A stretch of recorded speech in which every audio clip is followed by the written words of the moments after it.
हरे नमः। धर्माचा जणू मूर्तिमान पुतळा, धर्माचा जणू मूर्तिमान पुतळा, भासे जना भुवरी, भासे जना भुवरी, दीक्षा देऊनि जो जगतिया, दीक्षा देऊनि जो जगतिया, बद्धास हो उद्धरी, बद्धास हो उद्धरी, वाणी नेवदता भागवती कथा, वाणी नेवदता भागवती, व्यासाप्रती भासला, व्यासाप्रती भासला, तो हा गुरुश्री जनार्दन असा, तो हा गुरुश्री जनार्दन असा, पाटांगणी शोभला, पाटांगणी सद्गुरुनाथ महाराज की जय। हरे महामैत्रीवाच अथ देवगणा सर्वे रुद्राणी कै पराजिताः शूलपट्टिश विस्त्रिंश गदा परिघमुद्गरैः। भगवान वेदव्यास स्मरण करून सांगू लागले। शुकाचार्य राजा परीक्षितीला सांगतात, सूत शौनकादिकांचा संवाद चाललेला आहे। इकडे मैत्रेय विदुराला सांगतात। मैत्रेय म्हणतात, हे विदुरा, याप्रमाणे भगवान महादेवाच्या आदेशानुसार हा महादेवाचा परम सेनापती भक्त असलेला तो ज्या वेळेला दक्षाचा यज्ञ विध्वंस करण्यासाठी गेला, त्याच्यासोबत अनेक भूत प्रेत पिशाचादी गण होते आणि त्यांनी संपूर्ण यज्ञ विध्वंस करून टाकला। सर्व देवांना त्या ठिकाणी जे त्या ठिकाणी उपस्थित होते सगळे देवगण यांना त्यांनी परास्त करून टाकलं आणि त्यांच्या देवगणांच्या पराजयामुळे देवगण तिथून जे पळाले ते महादेवाकडे शरण येण्यासाठी ब्रह्मदेवाकडे प्रथम गेले आणि ब्रह्मदेवाला विनंती केली, महाराज, आम्ही भयाकुल झालेलो आहोत, आम्हाला रुद्रगणांनी या ठिकाणी केवळ आम्ही जिवंत राहिलो ते पळून आल्यामुळे, तेव्हा आता आपण महादेवाकडे चलावं आणि महादेवाचा राग शांत करावा।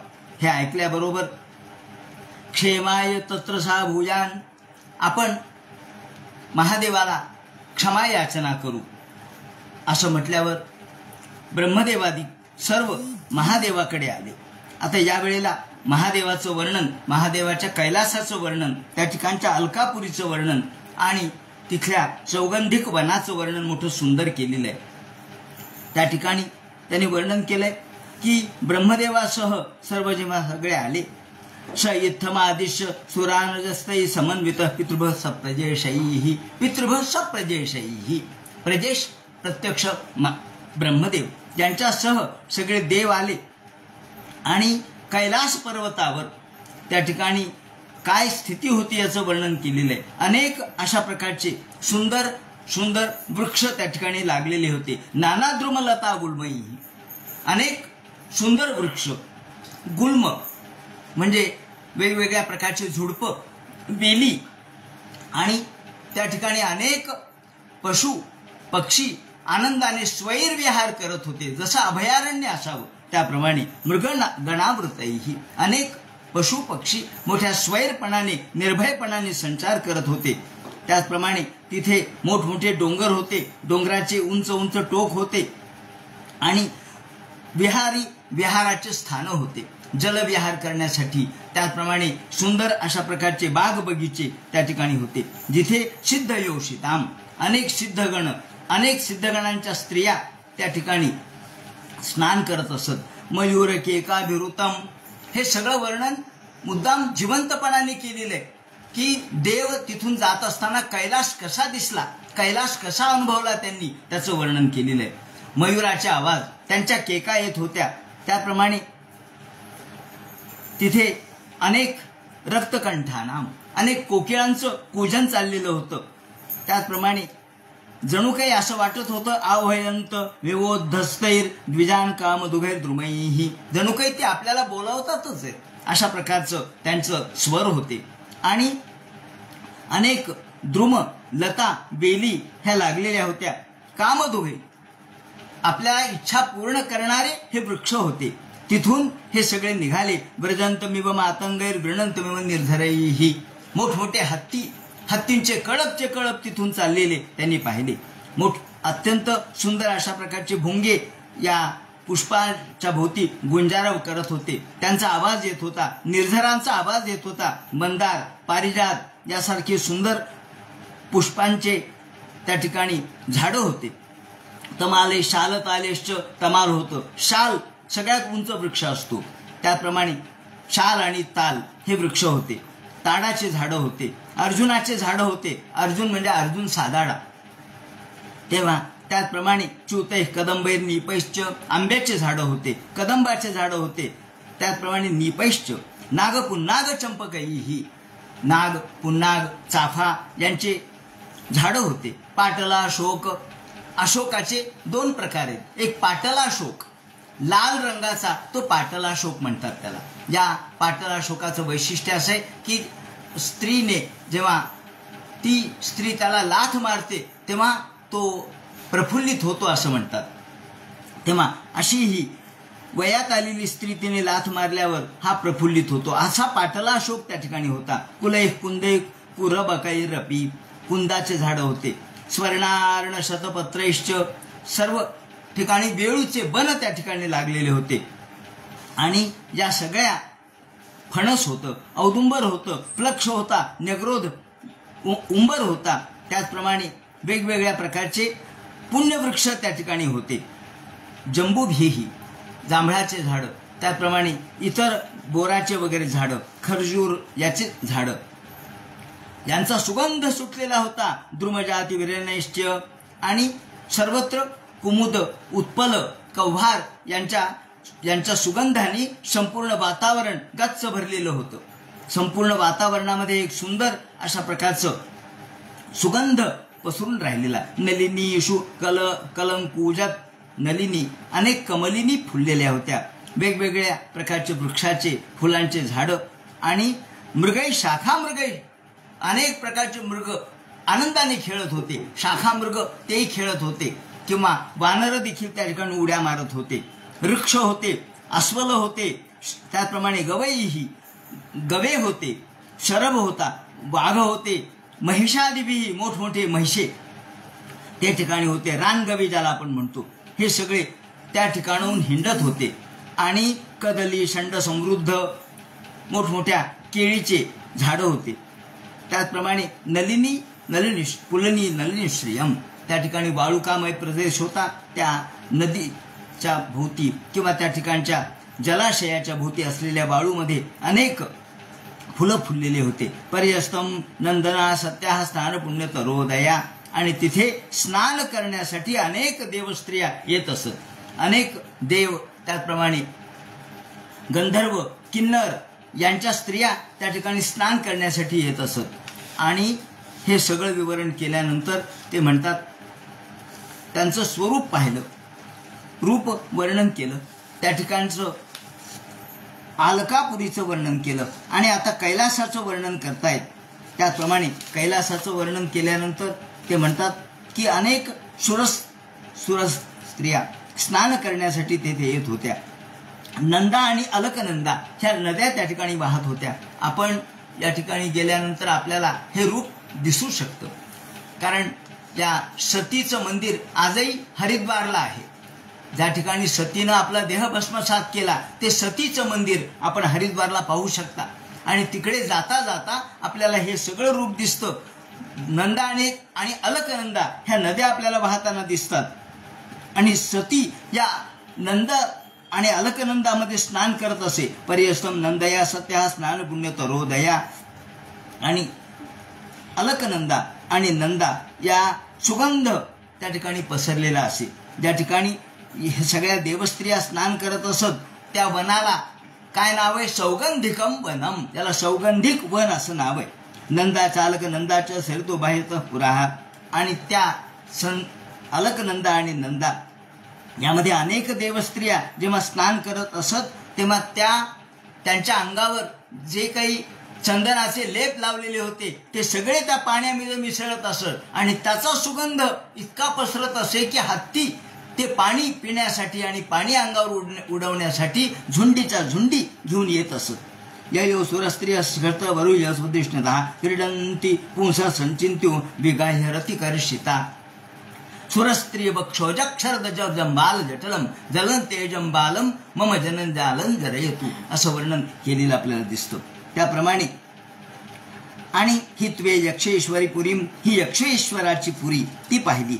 सौगंधिक वन त्या ठिकाणी होतं, कुबेराची पुरी होती ती. आणि त्यानंतर कैलास पर्वतावर प्रत्यक्ष भगवान महादेवाच्या तिथे हे सगळे आले. महादेवाच्या तिथे आल्याबरोबर महादेव हे कसे बसले होते याचं वर्णन त्यांनी केलेलं आहे. महादेव प्रातः किंपुरुषे दृष्टा, एक प्रचंड मोठं वडाचं झाड होतं. 1 योजन म्हणजे 8 मैल असं 75 योजन हे झाड होतं. 75 योजन एवढं झाड सगळीकडे पसरलेलं.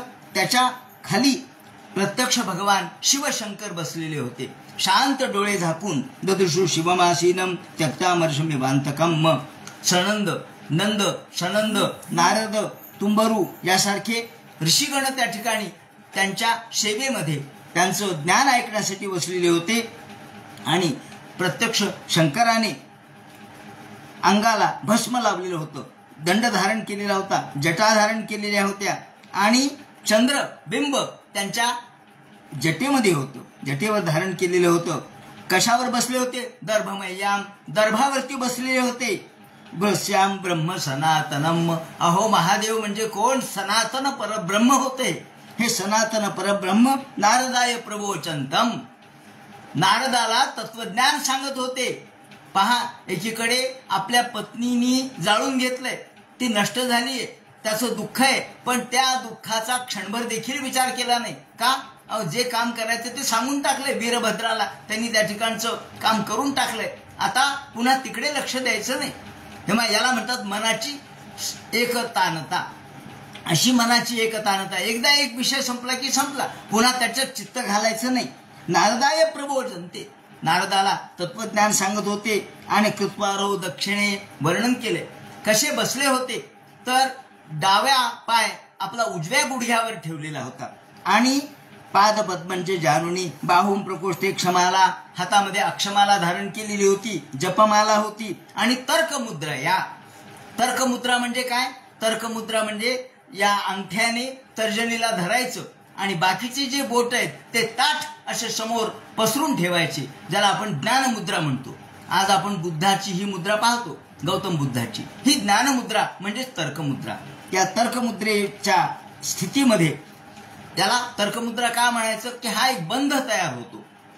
त्याला बंध म्हणजे आपल्या स्वतःवर नियंत्रण कसं आहे, आपल्या मनावरचं नियंत्रण, त्यातून ज्ञान स्पष्ट होतं. याप्रमाणे तर्जनी अंगठ्याला जोडून इतर बोट एकत्र करून ते पसरणे बुद्धाप्रमाणे त्याला तर्कमुद्रा असं म्हणतात.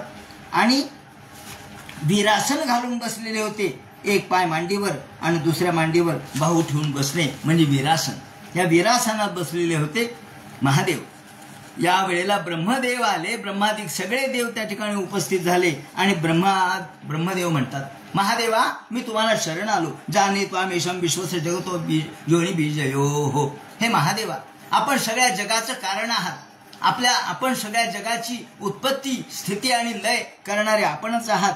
तेव्हा तुमची शक्ती अपार आहे. तुम्ही प्रत्यक्ष परब्रह्म आहात. संपूर्ण विश्वामध्ये तुम्ही विश्व निर्माण करता.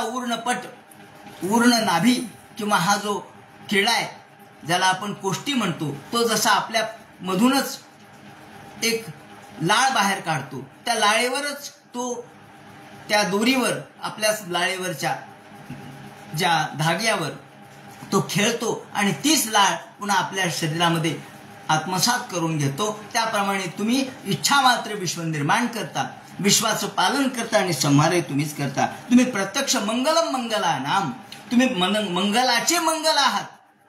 तुम्ही मंगल नाहीयेत तर मंगलच तुमच्यामुळे मंगल होते. मंगलत्व जे प्राप्त होतं ते तुमच्यामुळेच प्राप्त होतं. मंगलम मंगलानाम कर्तुस्म लोकम तुनशेच मंगल आहात. तेव्हा मंगलाला मंगलत्व देणारे आपण आहात. आपली शक्ती अलौकिक आहे आणि तेव्हा आपल्या मायेचा लोकांना पार लागत नाही. दुरंत या स्पृष्टमते समस्त दृक. आपण आता आमच्यावर कृपा करा. या ठिकाणी जे झालं ते झालं. तुम्हाला भाग मिळाला नाही म्हणून तुम्ही यज्ञ विध्वंस करण्याची आज्ञा दिली. तुम्ही दक्षाच्या रागामुळे यज्ञ विध्वंस केला. दक्षाने अपराधच केला, नाही असं नाही. दक्ष चुकला, दक्षाने अपराध केला. त्यांनी तुम्हाला वंचित न करायला पाहिजे होतं, परंतु दक्ष चुकला.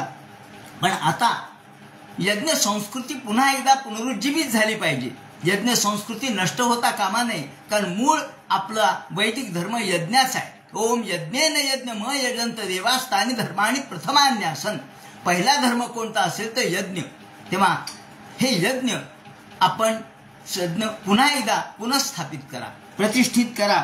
आणि भगाचे नेत्र गेलेले ते नेत्र त्याला यावेत, भृगूची दाढी काढून टाकलेली ती त्याला दाढी यावी, उषाचे दात उपटून टाकलेत त्याला ते पुन्हा यावेत. आणि एषते रुद्रभाग वस्तू, आणि तुम्हाला तुमचा रुद्रभाग पुन्हा एकदा प्राप्त व्हावा अशी आमची इच्छा आहे. त्यामुळं तुम्ही आता संतोषित व्हा, तुम्ही आमच्यावर कृपा करा. असं म्हणल्याबरोबर महादेव हसले. महादेव म्हणतात, अहो ब्रह्मादिक देवा, तुम्ही म्हणता बरोबर आहे. हे सगळे देव माया विभूतानाम दंडस्तत्र धृतो मया. हा जो हातामध्ये मी त्रिशूल धारण केलाय तो कशासाठी आहे? दंड देण्यासाठी आहे. जर कोणी चुकलं तर त्याला योग्य मार्गावर आणण्याचं माझं काम आहे. त्यासाठी मी हा दंड धारण केलाय. नागम प्रजेश बालानाम वर्णे नानु चिंतये. तेव्हा मी सामान्य एखादा मुलगा बाल जर चुकला तर त्याला जसे वडील शिक्षा करतात, परंतु त्यांच्या मनात त्या मुलाबद्दल राग नसतो, त्या मुलाबद्दल द्वेष नसतो, ते त्याला नीट योग्य पथावर आणतात, त्यासाठी थोडी शिक्षा करतात.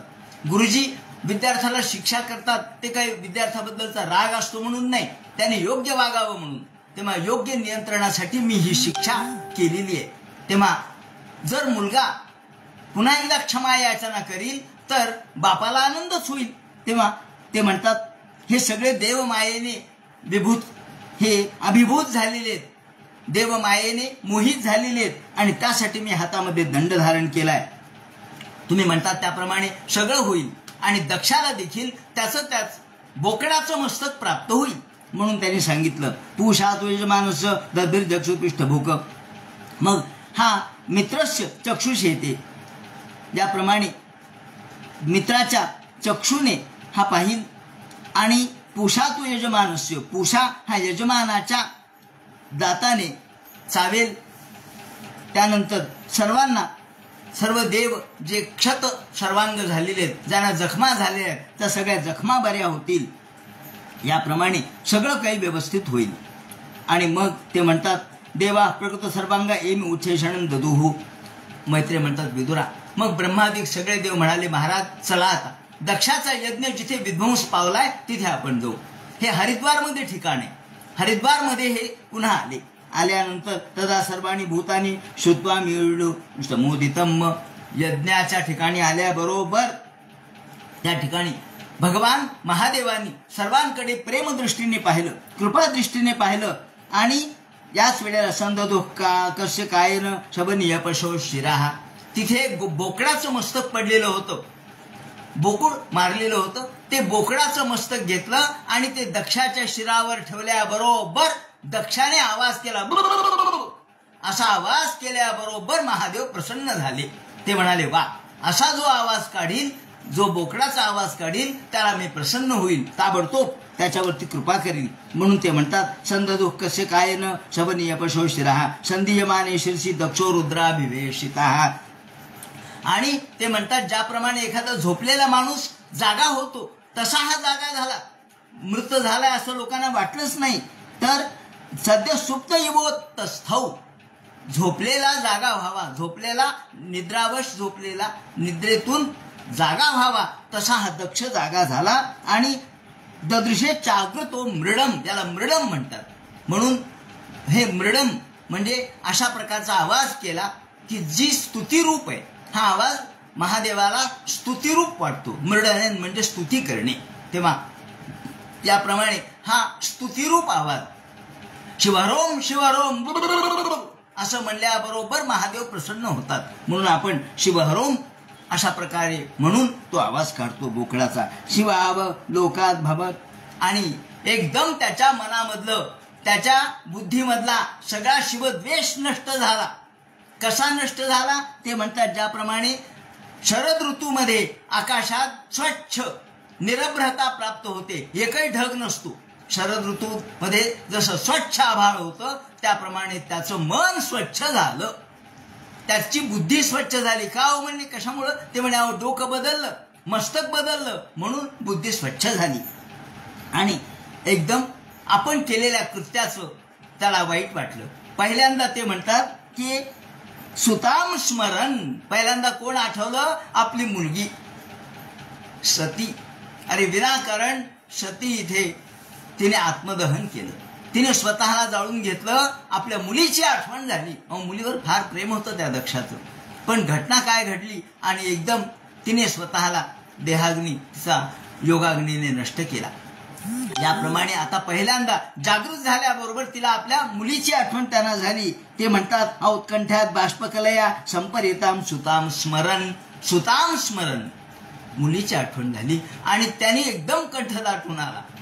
आपल्या मुलीच्या मरणाचं दुःख त्यांनी अंतःकरणातच ठेवलं आणि महादेवाची स्तुती करायला सुरुवात केली. महाराज चुकलं माझं. दक्ष म्हणतात भूयाय अनुग्रहो भवता कृतो मी. माझं खूप चुकलं, मला क्षमा करा. तुम्ही अनुग्रह करण्यासाठी माझ्याकडे आलात. दंडस्वयामयी भृतो यदि तुम्ही हातामध्ये दंड धारण केलाय, पण हा दंड मारण्यासाठी केला नाही, तारण्यासाठी केलाय. मी चुकलो होतो, अधर्माने वागत होतो, तेव्हा मला धर्मावर आणण्यासाठी, धर्ममार्गावर आणण्यासाठी तुम्ही हे सगळं केलं. आणि ज्याप्रमाणे एखादा बापाच्या मनामध्ये मुलाबद्दल राग नसतो, मुलगा शरण आला, मुलाने क्षमा याचना केली म्हणजे बाप रागही विसरतो. त्याप्रमाणे तुम्ही आलात, माझ्याबद्दलचा राग तुम्ही विसरून या ठिकाणी आलात. दृष्टार्द्र या असं भगवान कृपेने तुष्येत. तुमच्या आर्द्र, प्रेमार्द्र, कृपार्द्र आणि करुणार्द्र अशा प्रकारच्या दृष्टीने माझं जीवन आता सुखी झालं. मला तुम्ही शिक्षा दिली ती बरोबरच आहे का? पालः पशुनिव विह प्रगृहीत दंड. एखादा पशु जर त्याला योग्य मार्गावर आणायचं झालं तर एक रूळ मारावा लागतो, एक आसूड मारावा लागतो, म्हणजे तो बरोबर एका जागेवर येतो. तसा मी पशु बुद्धीचा होतो. पशुबुद्धी म्हणजे माझी बुद्धी ही अज्ञ होती, अज्ञ बुद्धीचा होतो. मला कळलं नाही तुमच्यातलं देवत्व.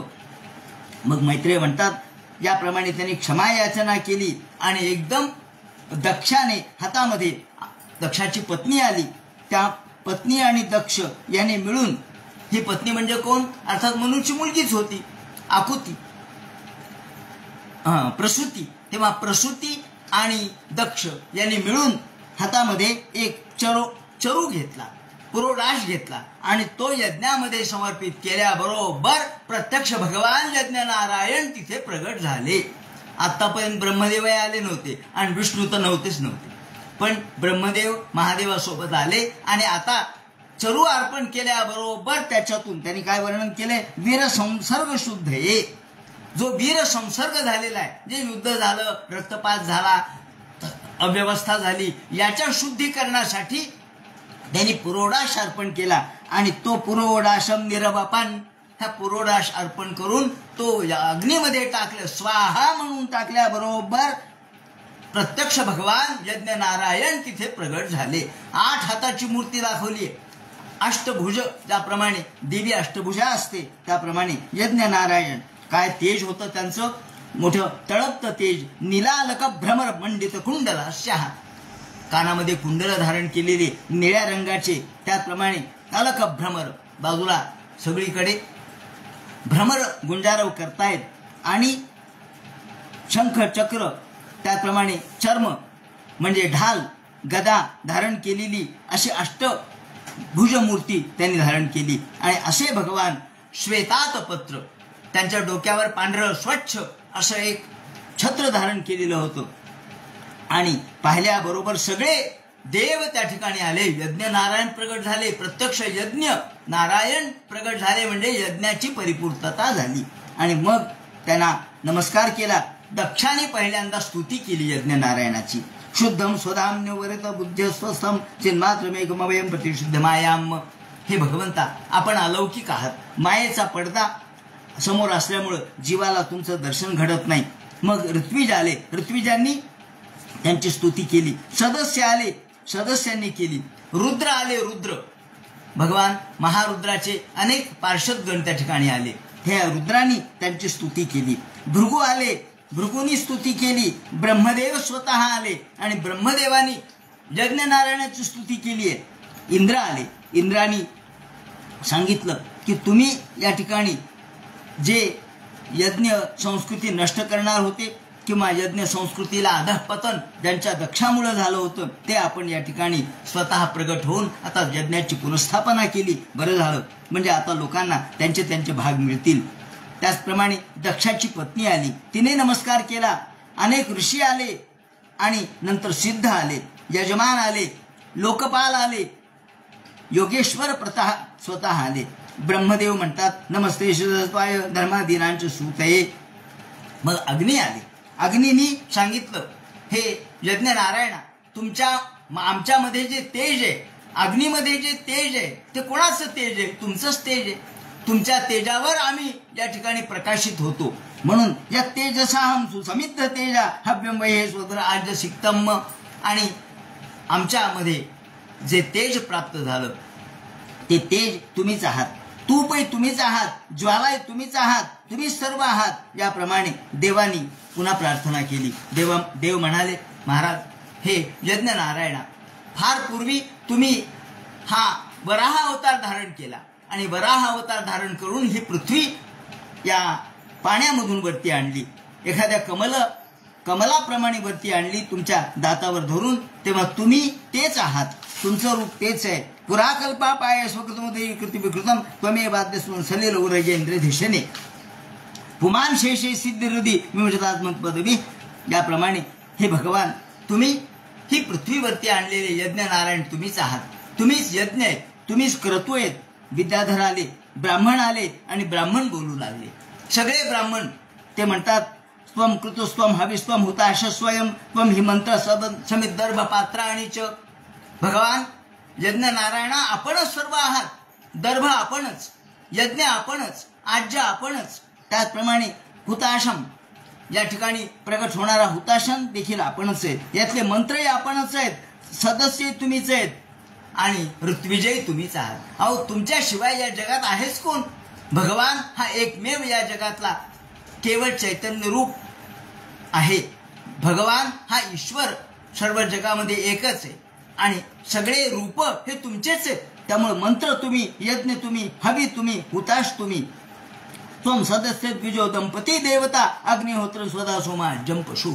पशुही तुम्हीच आहेत, आज्यही तुम्हीच आहेत, स्वधा तुम्हीच, स्वाहा तुम्हीच. याप्रमाणे त्वम पुरा गाम रसाया महासू करो दंशापत्नी वारणेंद्रो यथा. तुम्ही एखाद्या हत्तीने ज्याप्रमाणे कमेलिनी वरती आणावी त्याप्रमाणे तुम्ही ही पृथ्वीवरती आणली. तेव्हा तुमचं दर्शन हे सहजासहजी होत नाही. सत्कर्म असल्याशिवाय तुमचं दर्शन होणार नाही. याप्रमाणे मैत्रेय म्हणतात विदुरा, ज्याप्रमाणे सर्वांनी अग्निनारायणाची स्तुती केली आणि मग भगवान अग्निनारायण बोलतात. अग्निनारायण यांच्या तोंडून या ठिकाणी समत्वाचा संदेश देण्यात आलेला आहे की लोक ब्रह्मा विष्णू महेश अशा तिघांना वेगळ्या रूपात पाहतात, प्रत्यक्षात मी एकच आहे. आणि म्हणून ते म्हणतात सृजन रक्षण हरण विश्वम दद्रे संध्याम क्रियोचिताम. ही जी क्रियोचिताम म्हणजे क्रियेवरून तुम्ही हे ठरवता. विष्णू म्हणजे पालन करणारा, उत्पन्न करणारा म्हणून ब्रह्मदेव आणि संहार करणारा म्हणून शिव. पण हे सगळे क्रिया कर्मावरून क्रियेवरून आपण त्यांना त्यांचे नावं ठेवतो, पण प्रत्यक्षात तो एकच आहे, मी एकच आहे. निर्माण करणारा मीच आहे, संहार करणारा मीच आहे आणि पालन करणारा मीच आहे, फक्त माझे रूप वेगळे. एक उदाहरण सांगायचं झालं म्हणजे एखादा माणूस आहे, एखादी व्यक्ती आहे, कोणाचा तो मामा असतो, कोणाचा काका असतो, कोणाचा भाऊ असतो, कोणाचे वडील असतात, कोणाचा पती असतात, कोण आहे, कोणाचे मित्र असतात. हे कोण आहे? एक जण म्हणेल हा मित्र आहे, मित्र म्हणेल मित्र आहे, मुलगा म्हणेल वडील आहे, पत्नी म्हणेल पती आहे, भाऊ म्हणेल भाऊ आहे, भाचा म्हणेल मामा आहे. हा कोण आहे? सगळे नाते कोणाला आहेत? एकालाच आहेत, पण नात्यावरून वेगवेगळेपणा आपल्याला दिसतो. प्रत्यक्षात व्यक्ती एकच आहे. नाते भिन्न असले तरी व्यक्ती जसा एक आहे त्याप्रमाणे हे नावं जरी भिन्न आहेत, क्रिया जरी भिन्न आहेत, कार्य जरी भिन्न आहेत, तरी भगवान एकच आहे. म्हणून ते म्हणतात की हा भेद केवळ मूर्ख लोक भेद करतात आणि म्हणून जसं तुकाराम महाराज म्हणतात, भेदाभेद भ्रम अमंगळ, भेदाभेद भ्रम अमंगळ. हा भेदाभेद करणं अमंगलत्वाचं लक्षण आहे. कारण तुका म्हणे एका देहाचे अवयव, तुकाराम महाराज म्हणतात ज्याप्रमाणे एका देहाचेच अवयव आहेत, नाक, कान, डोळा, हात, पाय हे भिन्न नाही आहेत का? भिन्नच आहेत. हाताचं काम कान करतं का? कानाचं काम नाक करतं का? नाकाचं काम तोंड करतं का? हो नाही. का नाही हो म्हणले? मग तुमचं एकच आहे ना, मग कानाचं काम नाकाने करावं, नाकाचं काम तोंडाने करावं, तोंडाचं काम हाताने करावं. नाही होत का? अवयव भिन्न आहेत, त्यांचे कार्य भिन्न आहे. पण कार्य भिन्न असलं तरी देह एक आहे, देहातला आत्मतत्व एक आहे, संवेदना एक आहे. त्याप्रमाणे भगवान एक आहे आणि त्याचे कार्य भिन्न आहेत. म्हणून आपण केवळ हा डावा हात म्हणून तुटला तर चालेल असं म्हणतो का? हा डावा पाय आहे, त्याला काय मार लागला तर चालेल? अहो डावाच आहे. अहो डावा आणि उजवा हे फक्त मानीव आहे, हे फक्त व्यवहारापुरतं आहे. डावा आणि उजवं, वर आणि खाली, आत आणि बाहेर हा व्यवहार आहे. पण प्रत्यक्षात अध्यात्म दृष्टीने सगळे एकाकार आहे. या दृष्टीने ते म्हणतात ब्रह्मरुद्रौच भूतानी, म्हणून यथा भूमान स्वांगेषु शिरः पाण्यादृशु क्वचित. या ठिकाणी तेच उदाहरण दिले आहे की ज्याप्रमाणे माणसाचं डोकं, हात, पाय हे सगळे भिन्न भिन्न जरी असले, त्यांचे कार्य भिन्न असले तरी आत्मतत्व एक आहे. त्याप्रमाणे पारक्य बुद्धिं कुरुते, जो पारक्य बुद्धी करतो, पारक्य म्हणजे परकेपणा, जो हा स्वतःला यापासून केवळ हे वेगवेगळे आहेत असं समजतो, अशी द्वैत बुद्धी ज्याच्या डोक्यात आहे तो माझा द्वेष करणारा आहे. त्यामुळं एवं भूतेषु मत्परः, तो पारक्य बुद्धी करणारा हा केवळ पशुबुद्धीचा मानावा लागेल. म्हणून सर्व भूतात्मनां ब्रह्मन् स शांतीमध्ये गच्छति. याप्रमाणे प्रत्यक्ष यज्ञ नारायणाने हा उपदेश केला. अहो म्हणजे सगळं झालं, सगळ्यांना सगळं आलं, याला याचं मुख आलं, त्याप्रमाणे दातांची व्यवस्था झाली, पाहण्याची व्यवस्था झाली, या सगळे देव निर्वृण झाले. पण महादेवाच्या पत्नीचं काय? महादेवाच्या पत्नीचा तर कोणीच विचार केला नाही, सतीचा, पार्वतीचा. मग ते म्हणतात एवं दाक्षायणी हित्वा. मग या दाक्षायणीने, दक्षाची मुलगी जी सती, तिने तिथून मैना रूपाने जन्म घेतला. ती मैना झाली म्हणून मैनावती आपण तिला म्हणतो. किंवा आपण जेव्हा कोकिला व्रत करतो तेव्हा मैनेचा आवाज ऐकल्याशिवाय आपण जेवण घेत नाही. तेव्हा ही मैना कोकिला ती झाली. त्यानंतर पुढे तिसरा जन्म तिला प्राप्त झाला तो पार्वतीचा. ती प्रत्यक्ष नगाधिराजाची, हिमालयाची मुलगी झाली आणि पार्वती झाली. आणि मग पुन्हा तपश्चर्या करून ती शंकराची पुन्हा पत्नी अर्धांगिनी झाली. याप्रमाणे इदं पवित्रं परमेश्वरं, याप्रमाणे ही कथा सांगितली. यानंतर ते सांगतात आता या पुढे हा मनू याच्या पुत्राचा वंश सांगायला सुरुवात करतात. आता आधी मुलीचा वंश सांगितलाय बरं का. भागवतकारांनी सुद्धा आधी मुलीला प्राधान्य दिलंय, हे देखील आपण लक्षात घेतलं पाहिजे. आधी मुलाचा वंश नाही सांगितला, मुलीचा सांगितला, देवहूतीचा सांगितला, मग आकुती आणि प्रसूतीचा सांगितला. आता पुढे उत्तानपाद यांचा वंश सांगायला सुरुवात करतात. आणि उत्तानपादाच्या वंशामध्ये प्रत्यक्ष ध्रुव झालेले आहेत, तेव्हा ध्रुव चरित्र सांगायला सुरुवात करतात. त्याकडे आपण विचार करू. मैत्रेय म्हणतात विदुरा सनकाद्या नारदश्च रोहन येते नैतिक ग्रहण ब्रह्मस्वयं तसा. याला प्रियव्रत आणि उत्तानपाद असे दोन पुत्र होते. त्यापैकी उत्तानपाद राजा याची कथा सांगायला सुरुवात करतात. त्याला दोन पत्नी होत्या. उत्तानपाद राजाला दोन पत्नी, एक सुरुची आणि दुसरी सुनीती, अशा दोन पत्नी. त्या सुरुचीचा उत्तम नावाचा मुलगा होता आणि सुनीतीचा ध्रुव नावाचा मुलगा होता. पण ही सुनीती ही नावडती होती आणि सुरुची मात्र आवडती होती. बरोबर आहे.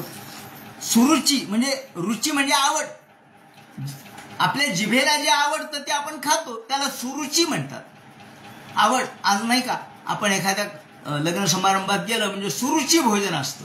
काय हो? सुरुची भोजन, जे आवडेल ते खा. आवड अहो, आवड जिभेवर अवलंबून आहे. आपलं अध्यात्म सांगतं की प्राणाशी आहारू द्यावा, इंद्रियाशी नेदावा. इंद्रियाच्या द्वारे, इंद्रियाच्या नादी लागून आपण काही खात राहतो, चटकमटक खातो आणि मग आपल्या आजाराला आपण निमंत्रण देतो.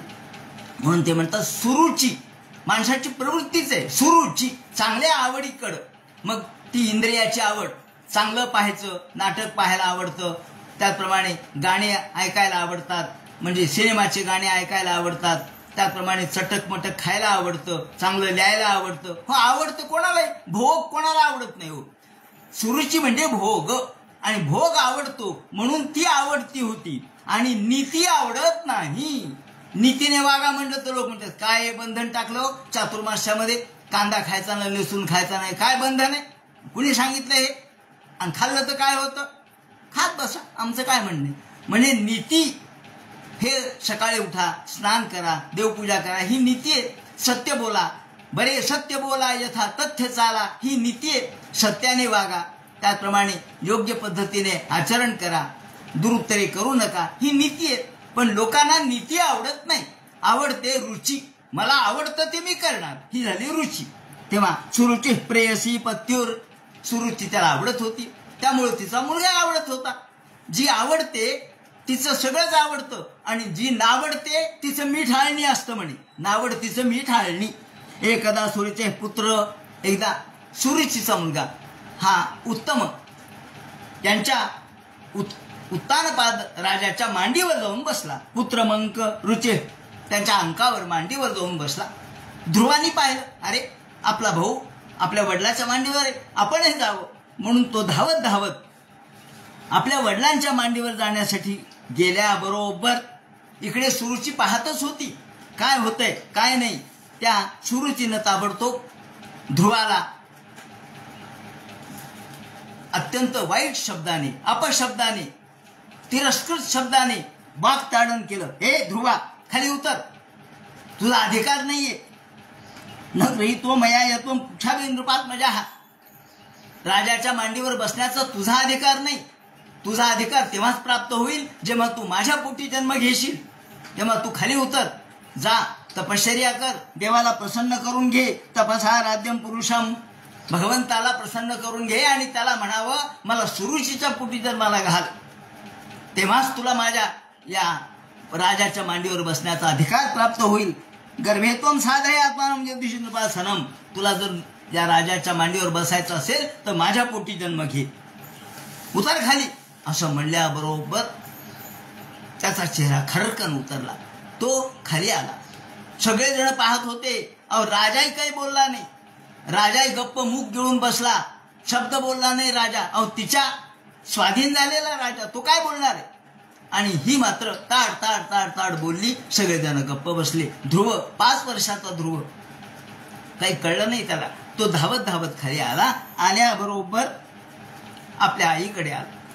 सुनीतीला घट्ट मिठी मारली आणि ओक्साबोक्षी रडू लागला. मातू सपत्न्या सुरुक्ती विद्धा सुदुरुक्ती विद्धा. तिच्या वाघ बाणाने जखमी झालेला, विद्ध झालेला हा ध्रुव आपल्या आईला म्हणतो, आई. आई म्हणते काय झालं. तो फुसफुसू लागला, रडू लागला. त्याच्या डोळ्यातून अखंड धारा सुरू झाल्या. कंठ दाटून आला, बोलता येईना. श्वसन रुषा, मोठमोठ्याने श्वास घेऊ लागला.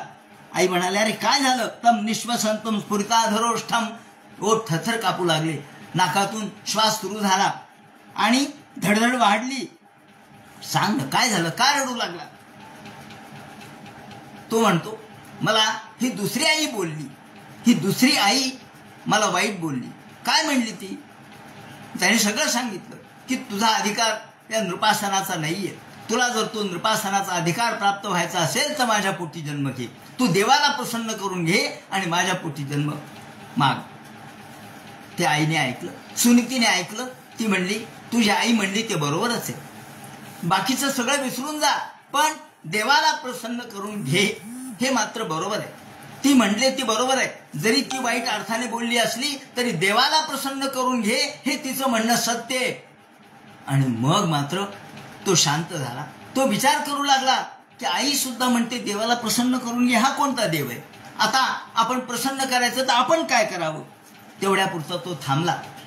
सगळेजण रात्री झोपल्यानंतर आई झोपली, इकडे सगळं राज्य सुनसान झालं, सगळेजण झोपले आणि रात्रीच तो तिथून निघाला, कुणालाही न सांगता राज्याच्या बाहेर पडला. आता राज्याच्या बाहेर जाताना काही द्वारपाल नसतील का, संरक्षक लोक नसतील का, पण कोणीही अडवलं नाही, कोणी म्हटलं नाही अरे तू जाऊ नको म्हणून. का? राजा रागवेल ना, राजा आपल्या विरोधात जाईल. या सुनीतीच्या मुलाला जर आपण पुन्हा राज्यात आणलं किंवा त्याची वार्ता सांगितली तर राजाच आपल्यावर रागवेल. नको, कोणी काही बोललं नाही, त्याला जिकडे जायचं तिकडे जाऊ दिलं आणि रात्रीतून तो राज्याच्या बाहेर जे पडला. मैत्रेय म्हणतात विदुरा एवं संकल्पितम मातुराकरण अर्थागमं वचः.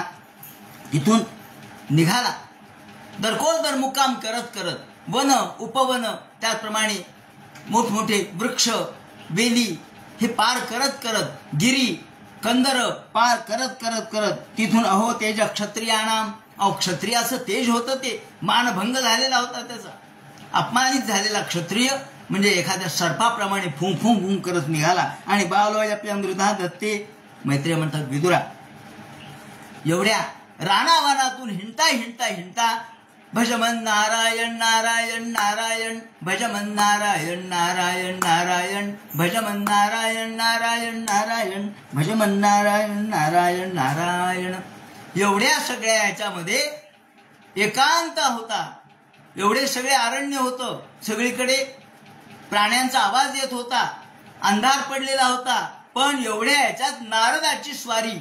नारदालाही खरं म्हणजे योग्य मार्ग लोकांना दाखवण्यासाठी नारद सगळीकडे फिरतात. याप्रमाणे नारदाने तिथे ध्रुवाची भेट घेतली. अरे ध्रुवा, कुणीकडे निघालास तू? अरे एवढ्या रानावनामध्ये काट्या कुठ्यामध्ये एवढ्या सगळ्या हिंस्र श्वापदांच्या मध्ये तुला भीती वाटणार नाही का? तू एखादं श्वापद तुला खाईल, लांडगा खाईल, त्याचप्रमाणे वाघ तुझ्या अंगावर येईल आणि तू कुठे निघालास? आणि रागात निघालास वाटतं. मानभंग, तुझा काही अपमान झाला का? नारद म्हणतात नाही नाही नाही, जा जा, परत जा. राग आला तर आता विसरून जा, पुन्हा आपल्या आपल्या राज्यामध्ये परत जा. अरे तुझी आई तुझी वाट पाहत असेल, वडील तुला शोधत असतील. लक्षाया मग कुमार असे सक्त क्रीडा दिसू. अरे तुझं वय खेळण्याचे. तो म्हणला नाही, मला आईने सांगितलंय देव प्रसन्न करून घे. नारद हसले. अरे क्रीडा दिसू, खेळण्याचं वय तुझं. गोट्या खेळायच्या, चेंडू खेळायचा, चेंडू फळी खेळायची, सुपारुंब्या खेळायच्या, पोहणं करायचं, हे तुझं वेळ. आता सध्याचं वय आहे. बालस्तावत क्रीडासक्त. जोपर्यंत बाल आहे तोपर्यंत खेळणं हे तुझं वय देव प्रसन्न करण्याचं नाहीये. यत प्रसादम सवय पुसाम दुराराध्योमतो मम. भगवान प्रसन्न करणे इतकं सोपं नाहीये, दुराराध्य आहे, अत्यंत अवघड आहे.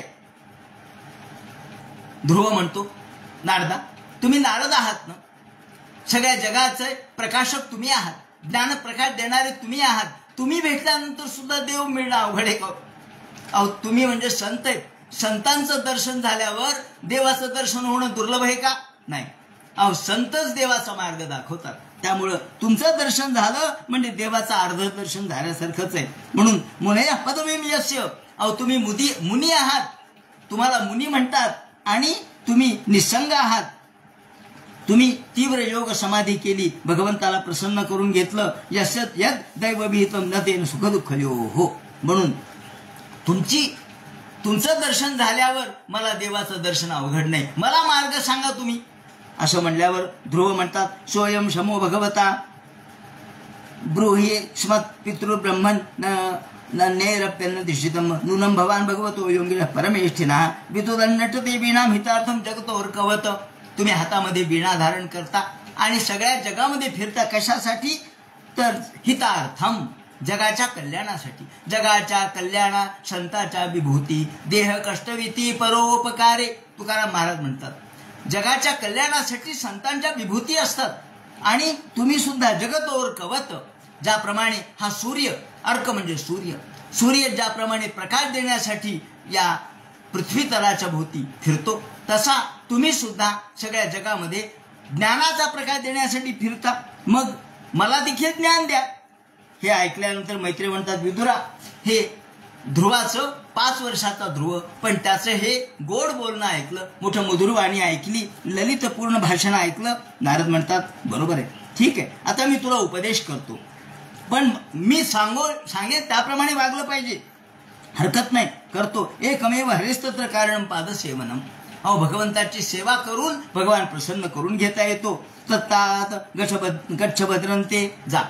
आता असं कर, इथून यमुनास तटयन शुची, यमुनेच्या तटाकावर जा.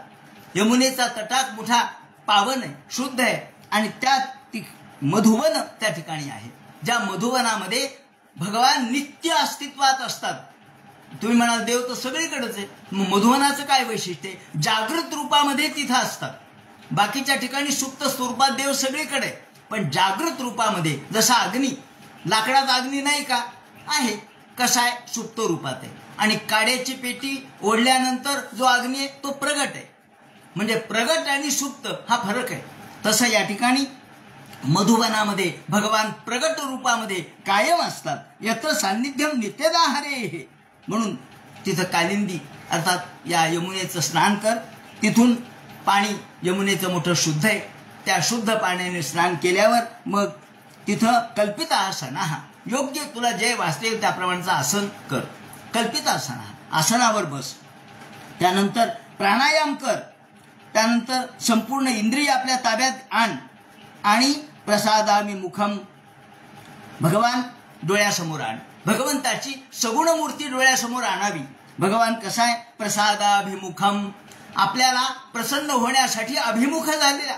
आपल्याला प्रसन्न आता होण्यासाठी आपण परवाच बघितलं या कपिल महामुनीच्या कथेमध्ये की भगवंताची मूर्ती कशी असावी.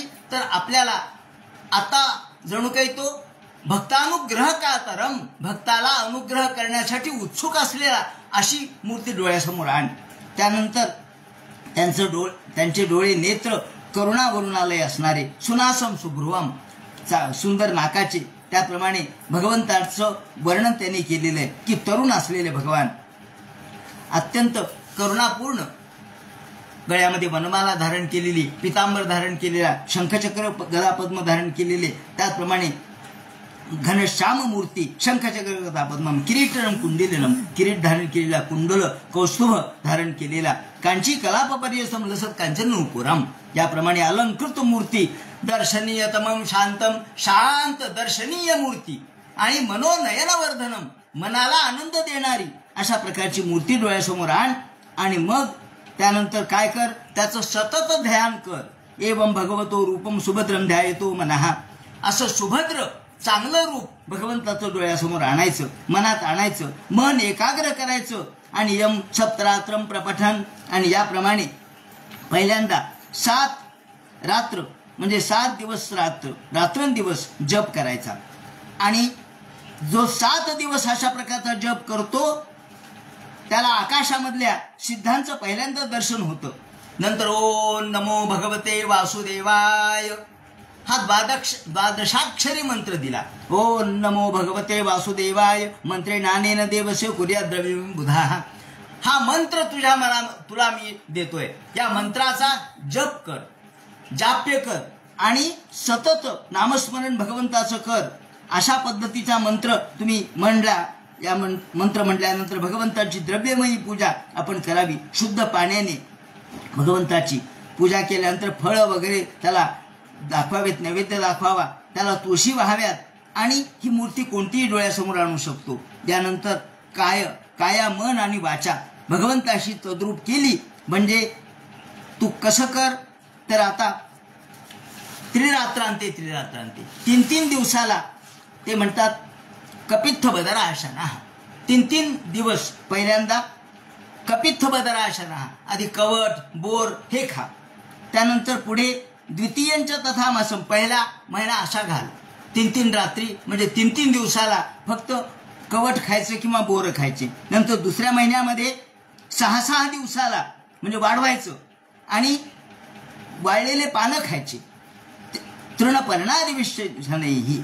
त्यानंतर पुढे 3ऱ्या महिन्यामध्ये 9 दिवसाला फक्त पाणीच प्यायचं.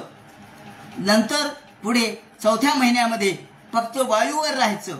आणि 5व्या महिना झाल्याबरोबर संपूर्ण महदादींनी संपूर्ण विश्व तुझ्या ताब्यात येईल. ब्रह्मादिक देव तुझ्या या केवळ एका श्वसन मात्राने थरथर कापतील. याप्रमाणे एका पायावर उभा राहा आणि अशा प्रकारची तपश्चर्या कर हे सांगितलं.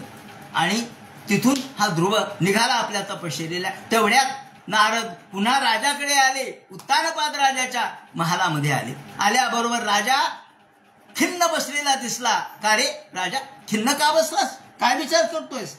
असं म्हणल्याबरोबर ते म्हणतात, काय सांगू महाराज, अहो सुतो मी बालको ब्रह्मण त्रैण करुणात्मना.